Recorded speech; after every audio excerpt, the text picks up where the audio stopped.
Ал оқушылар, бүгінгі сабағымыздың біздің тақырыбымыз қышқылдар. Қышқылдар екіге бөлінеді, балалар. Яғни қышқылдар, табиғи қышқылдар және де улы қышқылдар. Алдыменен улы қышқылдар жайлы айта кететін болсақ, біз осы уақытқа дейін қышқылдардың өте көптеген улы қышқылдармен танысқан болатынбыз. Яғни олар өнеркәсіпте өте кеңінен қолданылады екен. Қышқылдар бойынша біз көптеген реакция теңдеулер жасағанбыз. Енді улы қышқылдардың тақтаға бірнеше түрлері жазылған. Осы қандай улы қышқылдарды білеміз?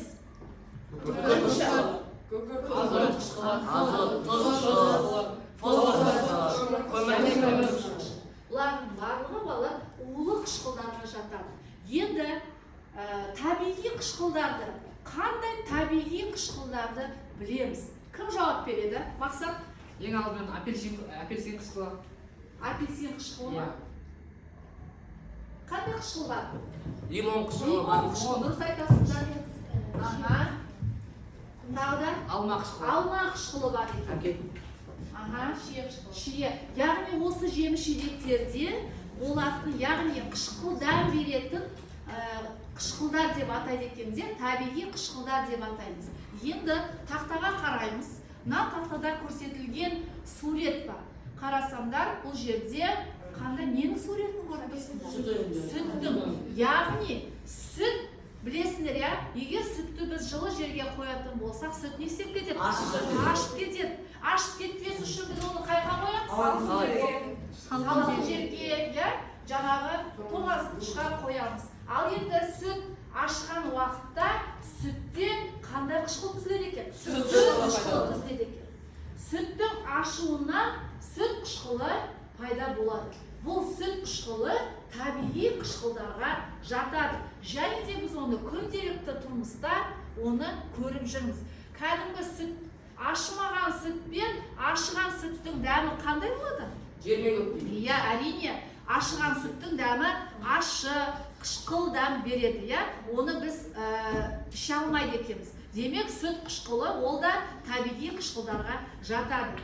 Келесі суретке назар аударайық. Күнделікті өмірде қолданып жүрген азық-түліктердің көбінің қышқыл дәмі болады екен. Оларға қышқыл дәм беретін заттарды не деп атаймыз? Қышқылдар деп атайды екенбіз. Енді осы қышқылдардың өте түрлері көп екен, табиғи қышқылдар. Мысалы, лимонға қышқыл дәм беретін лимон қышқылы бар екен. Алмаға қышқыл дәм беретін алма қышқылы бар екен. Енді мына суретті қандай суреттер көріп тұрсыңдар? Кім айтады? Қандай суреттер көріп тұрсыңдар? Құмырсқаның суреті көріп тұрсыңдар, демек құмырсқада балалар құмырсқа қышқылы болады екен. Табиғи құмырсқа қышқылы. Яғни құмырсқада без болады екен. Сол без қышқыл бөледі екен. Оны құмырсқа қышқылы деп атайды екен. Сонымен қатар мына жерде қалақайдың суретін көріп тұрсыңдар, өсімдік. Қалақайдың құрамында да балалар, яғни құмырсқа қышқылы болады екен. Одан кейін менің суреті аскорбин қышқылы. Оны қайда қолданамыз? Ауруханада, көбінесе дәріханаларда витамин ретінде қолданамыз. Ол аскорбин қышқылының суреті. Яғни адамның иммунитетін жоғалту үшін осы аскорбин қышқылы, яғни табиғи қышқылды біз қолданады екенбіз. Келесі бор қышқылы. Бор қышқылы, бор қышқылынан және де мына жерде сүт қышқылының дәрі-дәрмек ретінде қолданылған мына жерде суреттері көрсетілген. Енді олай болса, балалар, осы табиғи қышқылдар бойынша мен сендерге мынандай тапсырма бергелі тұрмын. 3 топқа, мына жерде 3 қатар, тез арада бір-бірімізбен біргеміз. Мына жерде мына топ, бірінші топқа мен бор қышқылы жайлы мәтін бергелі тұрмын. Осы бор қышқылы мәтінді оқып шығасыңдар, топпен оқып, талқылап, және де соған сұрақтарға жауап береміз. Екінші топ аскорбин қышқылына, және де үшінші топ аскорбин қышқылы, үшінші топ лимон қышқылы. Мәтінді тез арада оқып шығамыз, және де осы қышқылдар бойынша мынандай сұрақтарға жауап береміз. Тақтада сұрақ көрсетілді.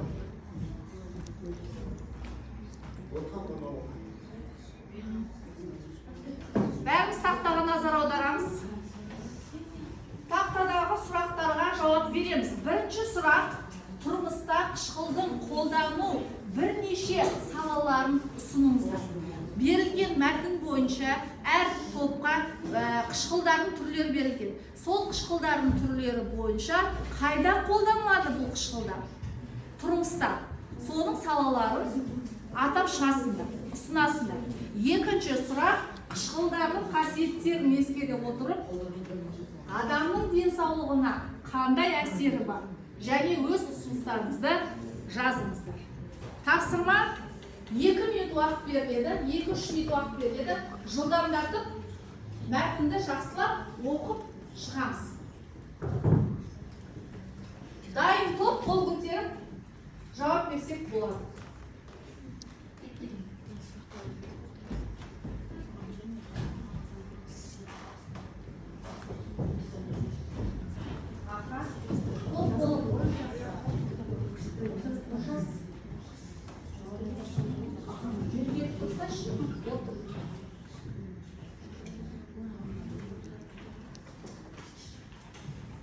Дайынбыз ба?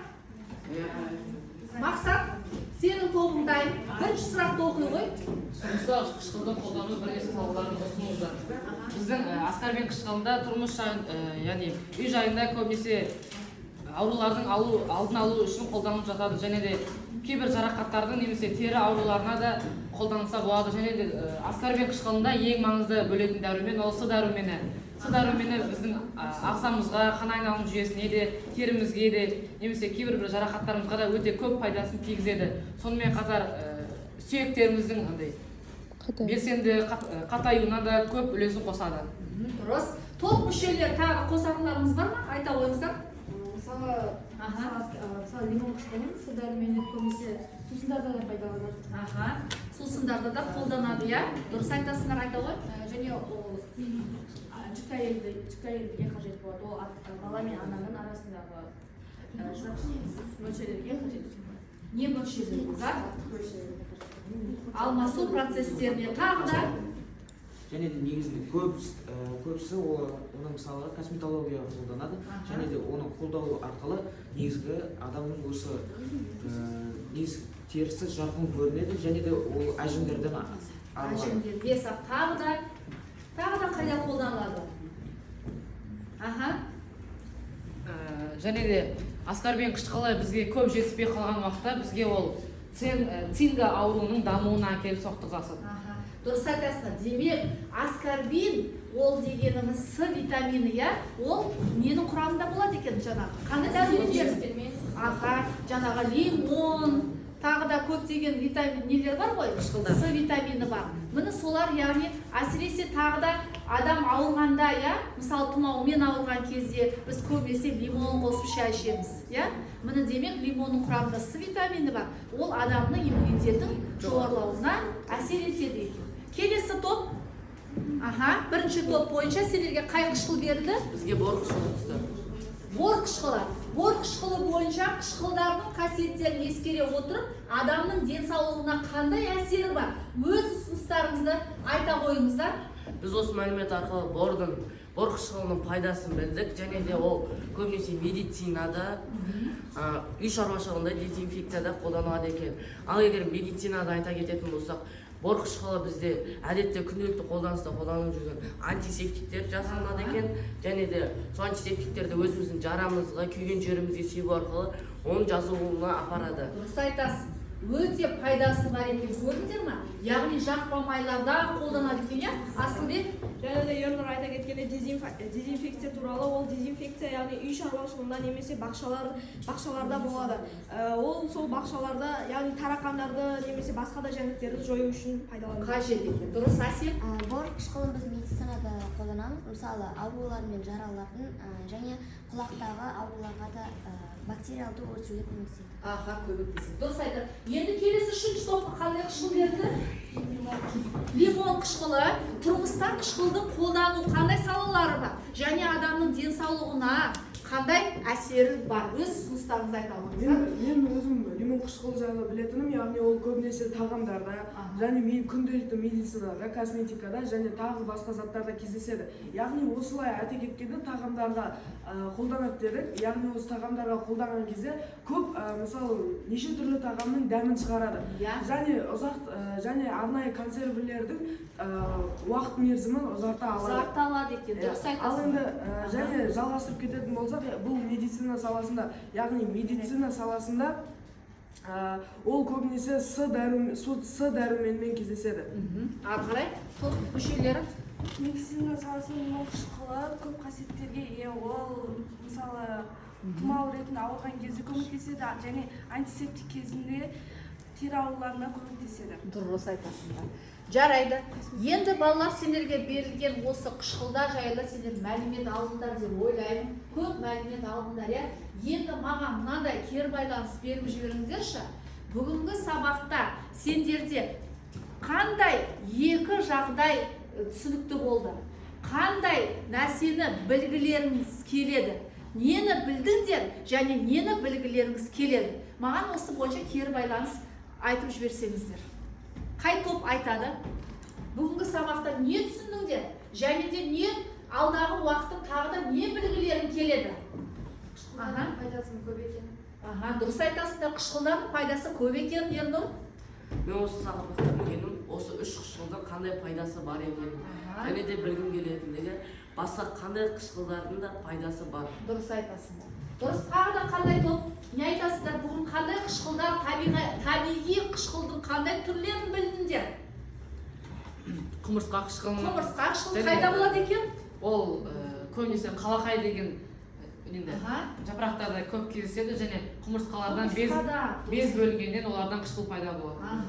Тағы да қышқылдар түрлерін білдіңдер? Лимон қышқылы Лимон қышқылы айтылған, түсіндік соны және лимон қышқылы қай кезде жақсы көмегін көрсететінін білдік.